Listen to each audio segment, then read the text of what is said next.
আসসালামু আলাইকুম বন্ধুরা, আজ আমরা দেখব মুসলিম ফারাইজে তাসিহ করার নিয়ম। তাসিহ করার নিয়ম দেখার আগে প্রথমে আমাকে জানতে হবে তাসিহ কি বা তাসিহ কাকে বলে। তাসিহ হলো একটি আরবি শব্দ, এর অর্থ হলো শুদ্ধ করা। কোনো ফারাইজে যদি সম্পত্তি বন্টন করার পর কোনো অংশের ওয়ারিশদের মধ্যে যদি ভগ্নাংশ চলে আসে, আর এই ভগ্নাংশ দূর করার জন্যই তাসিহ করতে হয়। এই ফারাইজটির মাধ্যমে আমরা দেখব যে মুসলিম ফারাইজে কখন তাসিহ করতে হয় এবং কিভাবে তাসিহ করতে হয়। আমি একটি ফারাইজ নিয়েছি যেখানে কোনো এক ব্যক্তি পিতা, মাতা এবং 3 জন কন্যা রেখে মারা গেলেন।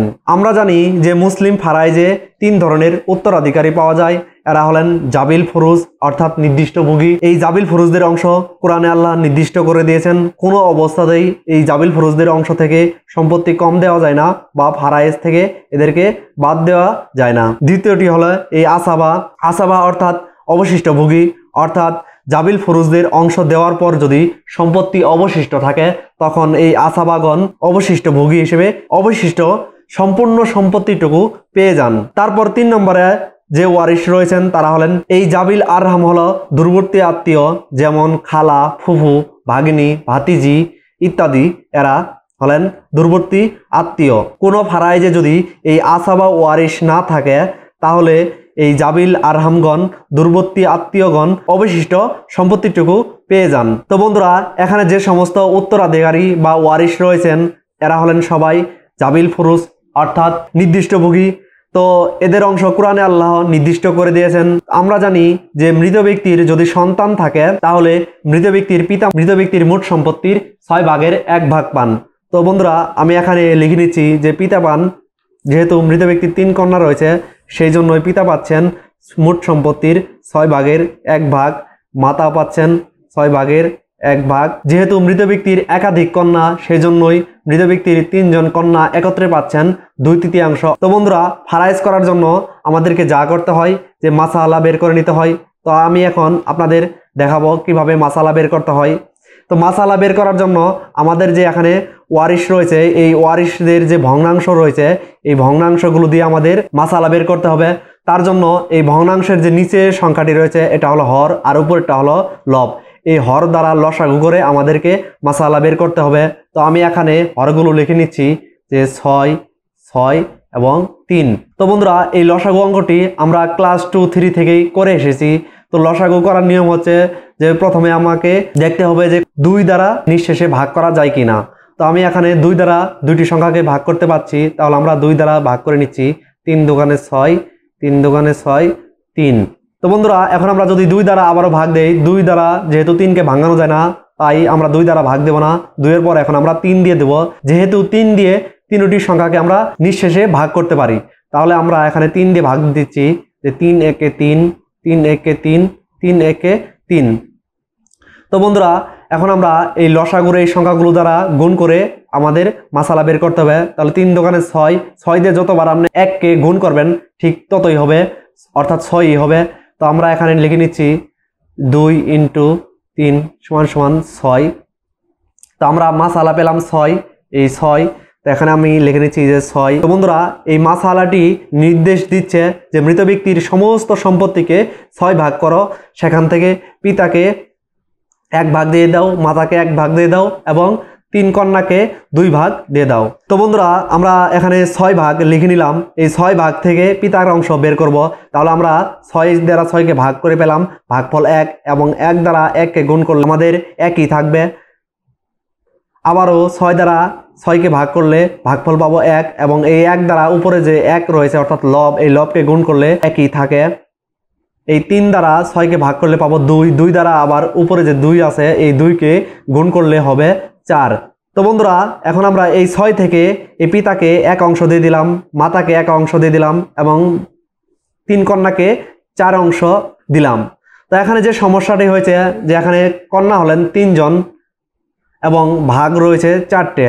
তো ফারাইজের নিয়ম হলো যে ফারাইজে ভগ্নাংশ আসা যাবে না। এখানে যেটি এসেছে যে মৃত ব্যক্তির কন্যা রয়েছে 3 জন এবং 3 কন্যা 4 ভাগ পাচ্ছেন। এই সমস্যাটি সমাধান করার জন্যই আমাদেরকে করতে হয় তাসিহ। তাসিহ সবসময় মাসালার উপরে লিখতে হয়। তো আমি এখন তাসিহ করব, এখানে লিখে নিচ্ছি তাসহিহ।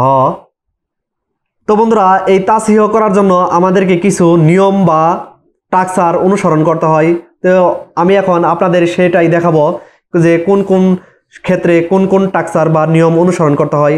তো বন্ধুরা এখানে আমি 2/2 অর্থাৎ অংশীদারের অংশ এবং অংশীদারের সংখ্যা যদি সমান হয় তাহলে তো আমাদের কোনো কথাই আসিল না, অর্থাৎ অংশীদারের সংখ্যা এখানে 3 জন এবং আমরা যদি 3 ভাগ পেতাম তাহলে এরা এক ভাগ করে নিয়ে নিত, অথবা অংশীদারের সংখ্যা এখানে 3 জন রয়েছে এবং অংশীদারের অংশে রয়েছে 9 ভাগ, তাহলেও কোনো সমস্যা হতো না, এরা 3 জনে প্রতিজনে 3 ভাগ করে নিয়ে নিত, 3 3 9।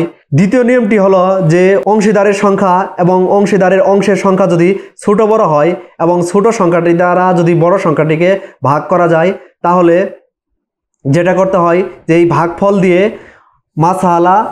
এই মাসআলাকে এবং অংশীদারের সকল অংশকে গুণ করে ফারাইজটি সম্পূর্ণ করতে হয়। তো বন্ধুরা এখানে আমাদের অংশীদারের সংখ্যা এবং অংশীদারের অংশ ছোট বড়, কিন্তু এখানে এই ছোট সংখ্যাটি দ্বারা বড় সংখ্যাকে ভাগ করা যাচ্ছে না।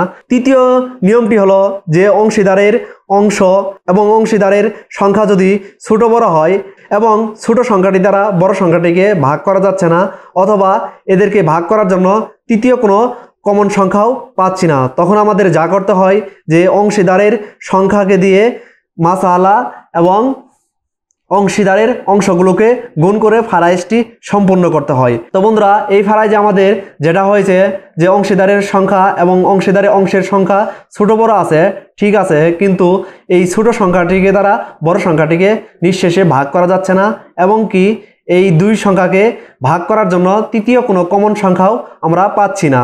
তাহলে আমাদের যা করতে হবে যে অংশীদারের সংখ্যা যত সংখ্যা রয়েছে এই সংখ্যা দিয়ে মাসআলাকে গুণ করতে হবে এবং অংশীদারের অংশগুলোকে গুণ করে ফারাইজটি সম্পূর্ণ করতে হবে।